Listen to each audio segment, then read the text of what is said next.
We're talking Ohio State football on the Our Football Network, Our Football YouTube channel. Thanks for tuning in. And of course, whenever we talk about the Ohio State Buckeyes, welcome in Kevin Noon from BuckeyeHuddle.com. Kevin, good to talk to you again. Hey, great talking to you. It's becoming a regular thing, I guess, as long as this postseason keeps going on. Pretty much. That's the deal, we hope, or at least if you're an Ohio State fan, of course.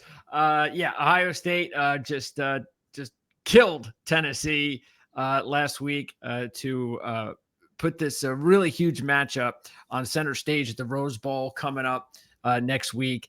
And but first things first, the victory over Tennessee. I guess you couldn't have come up with a better script. Let's just put it that way.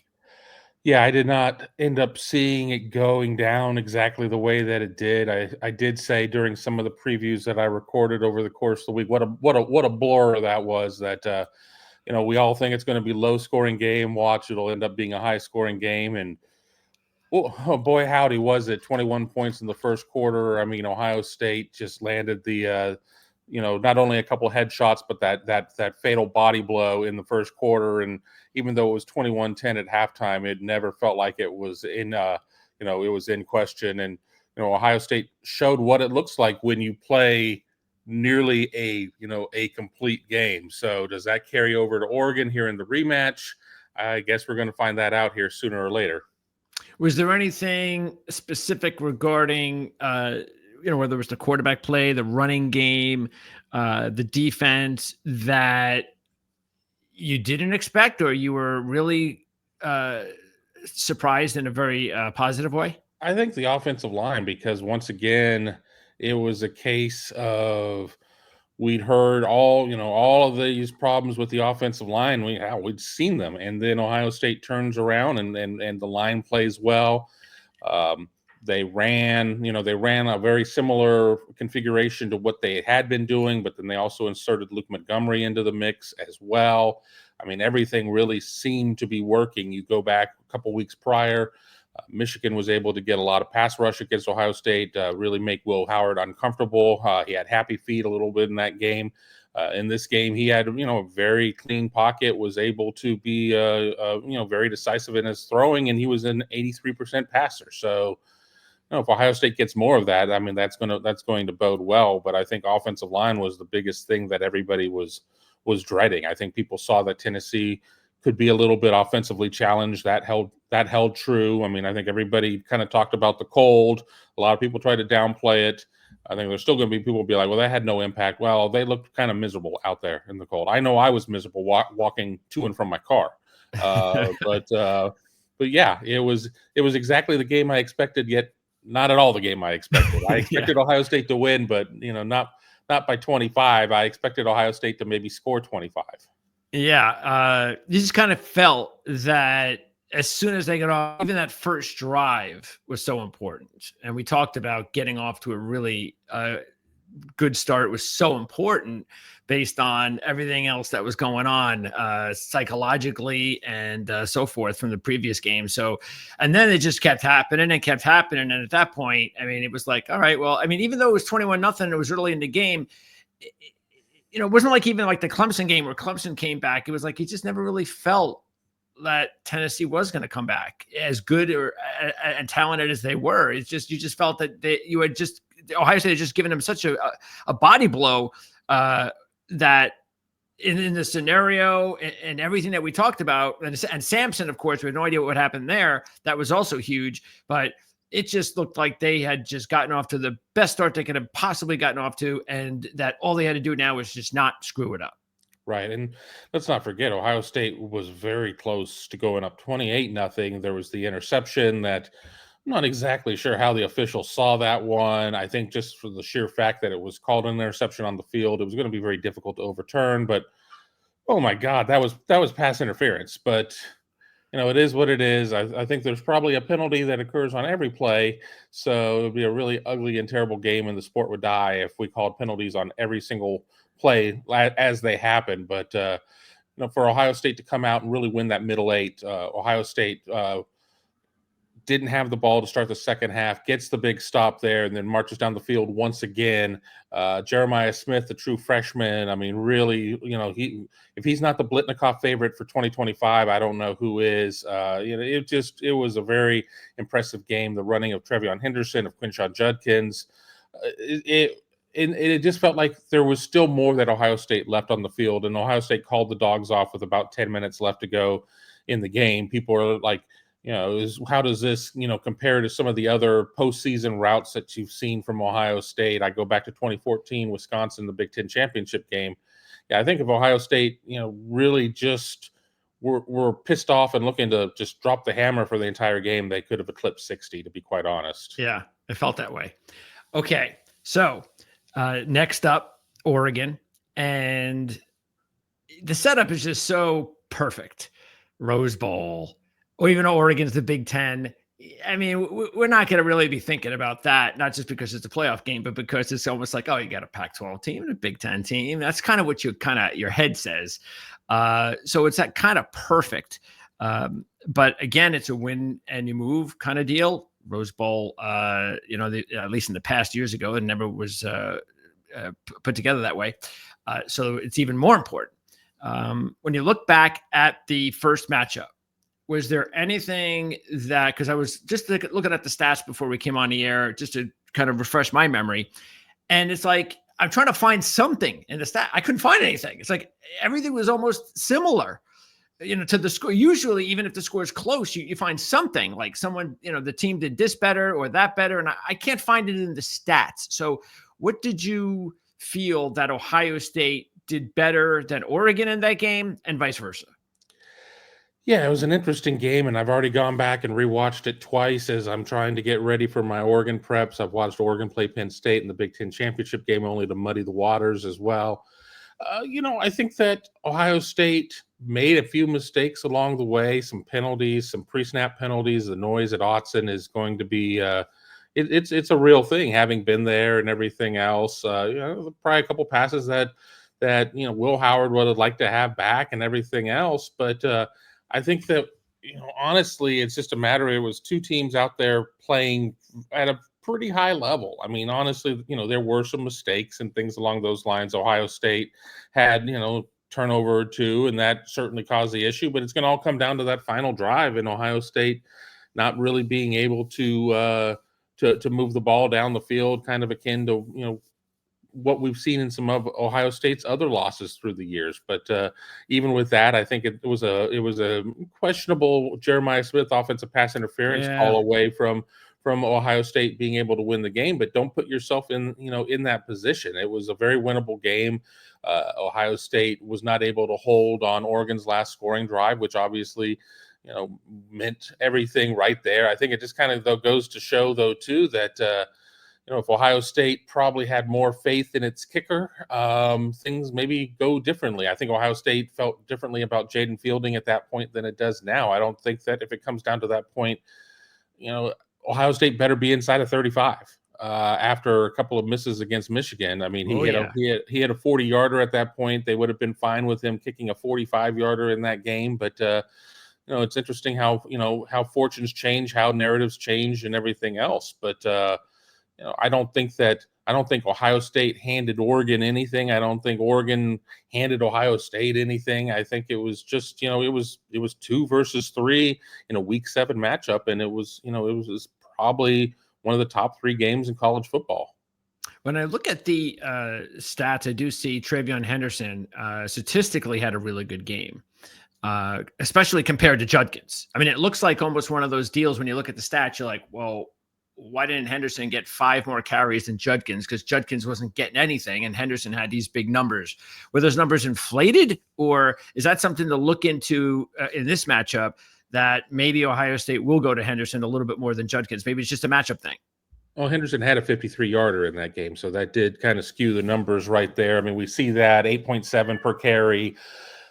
Obviously, that was great. I mean, but Ohio State has really made a point this year to try and even up the carries as much as possible, not take too much tread off the tires for any of them, be able to do those things. And we, even in the game against Tennessee, Trevion probably he had more yardage. He was able to pop more runs, but both of them had 2 touchdowns in the game. So, it's at the end of the game, we don't measure total yardage as an indicator of a win or a loss. But I mean, I think that you are going to see there's nothing to hold in reserve at this point. You better sit there, and if somebody's a hot hand, you better ride them, because I mean, what are you saving them for? Senior Bowl? I mean, you better be playing what you got.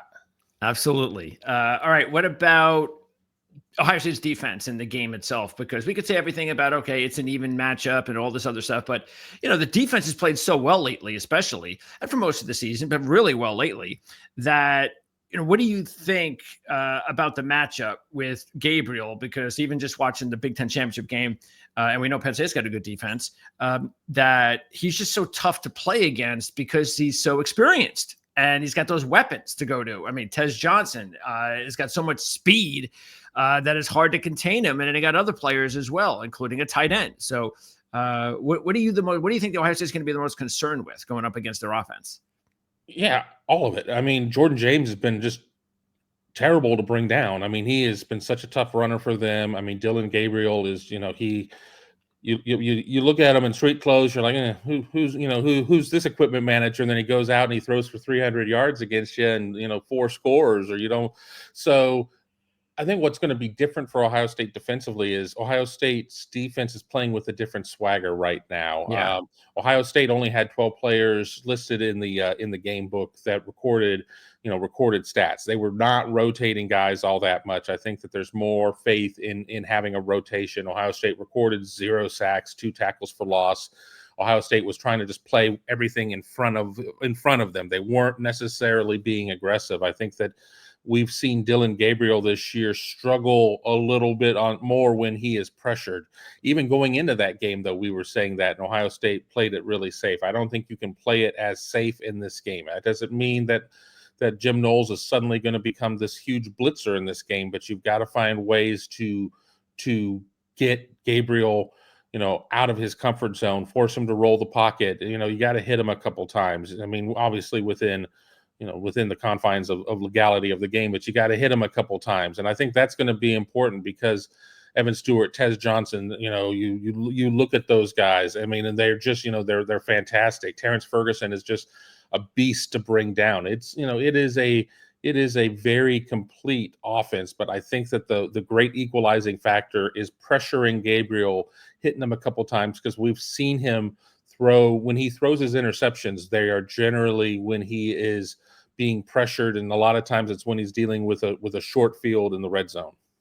Okay, well, I know that unfortunately, even though we're getting such a good matchup, unfortunately, it's not like the championship game, and I'm saying that because I think it's obvious to me that these are two of the top 2 or 3 best teams in college football. I mean, if you want to add one more team, and tell you the truth, I'm adding Penn State. I think Ohio State proved that the SEC is a joke this year. They're overrated. I'm not saying that they can't win, but no, there's no way I'm seeing an SEC team win a championship this year. I think the winner of this game is going to be in great shape to win it. Again, the fact that it happens to be even before the semis, I guess that's the only thing that kind of robs us of potentially the 2 best teams playing for the national championship. But it is what it is, and both teams have to look at it as well. We'd have to play each other potentially anyway, so let's just get it over with now. Give me what your feeling is, because you're going to be flying out there, so you're going to soak it all in, and you're going to cover it hands on. And maybe your feelings will change when your feet land down in California. But what's your feeling right now as far as the game itself? Are you feeling pretty good that Ohio State, knowing this team, that if you had to bet this game, you'd probably go that way? And are you surprised that they're the favorite? It's interesting about them being the favorite. We'll answer this one in reverse order. Apparently going into the Tennessee game, Ohio State in the hypothetical line was a 1.5 point dog. Yes. And then when the game came out, Ohio State was a 1.5 point favorite. So it was a 3-point swing at that point. And now we've seen the line at the time that we're doing this show go up to 2.5 for Ohio State. As for how I feel, and in part how I feel about the line, this is going to be a one possession game. This really feels like it's going to be a one possession game. Yeah. It's going to be something that comes down to the end. It's going to who makes fewer mistakes, because I think both teams are going to be able to execute pretty well. And I think that, for the person who doesn't necessarily watch the teams and just watches the box scores, they're going to be like, oh, whoever comes out of this game is going to be in trouble. They gave up a bunch of points.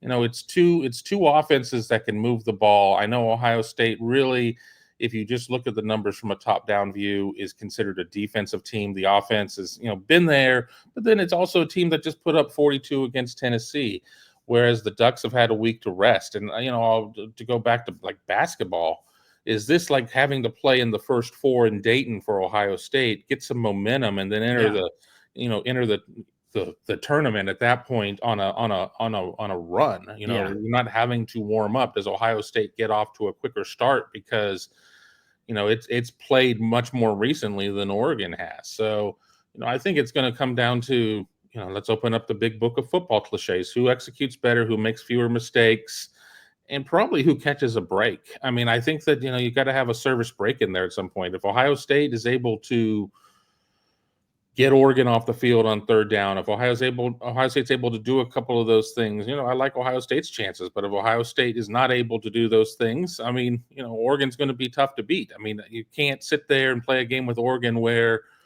Oregon scores on every possession, and you just hope that the clock works in the right direction for you, and that you manage to be touching the ball last. But I think Ohio State has a very decent opportunity to win this game. Now, opportunity doesn't necessarily mean results. Will Ohio State be able to execute there? Stay tuned. And you said getting a break, and that's exactly what happened in the last matchup, because it's possible that that flag is not thrown on JJ, and Ohio State probably wins the football game. So that's exactly those little 50-50 deals. Who gets the breaks, who doesn't? Obviously, the officials have a lot to do with it. And another advantage, of course, is the fact that this game is being played in the Rose Bowl. This is not a game where, Ohio State came this close to beating Oregon on their home turf. And like you said, they had to deal with all the crowd noise. No, they don't have to deal with that this time. So all of that, and maybe that's part of the reason why Ohio State's a favorite. I don't know, because they were the favorite earlier this season. I know because I picked them in that game.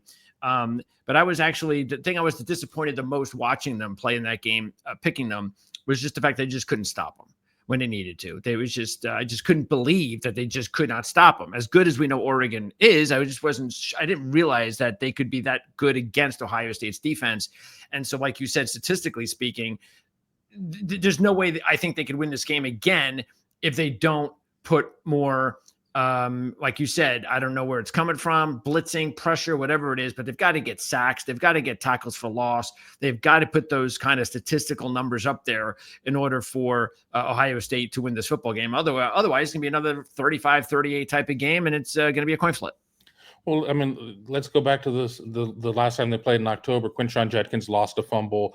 Ohio State lost a possession because of the weird, was it an onside kick? Was it a design thing? I think it was, when Dan Lanning had his kicker kick it off of one of the up men or whatever, and Oregon recovered the ball. You sit there right there. That's two possessions lost. That's a sudden change on the fumble. Really, it's a sudden change on even on the kickoff.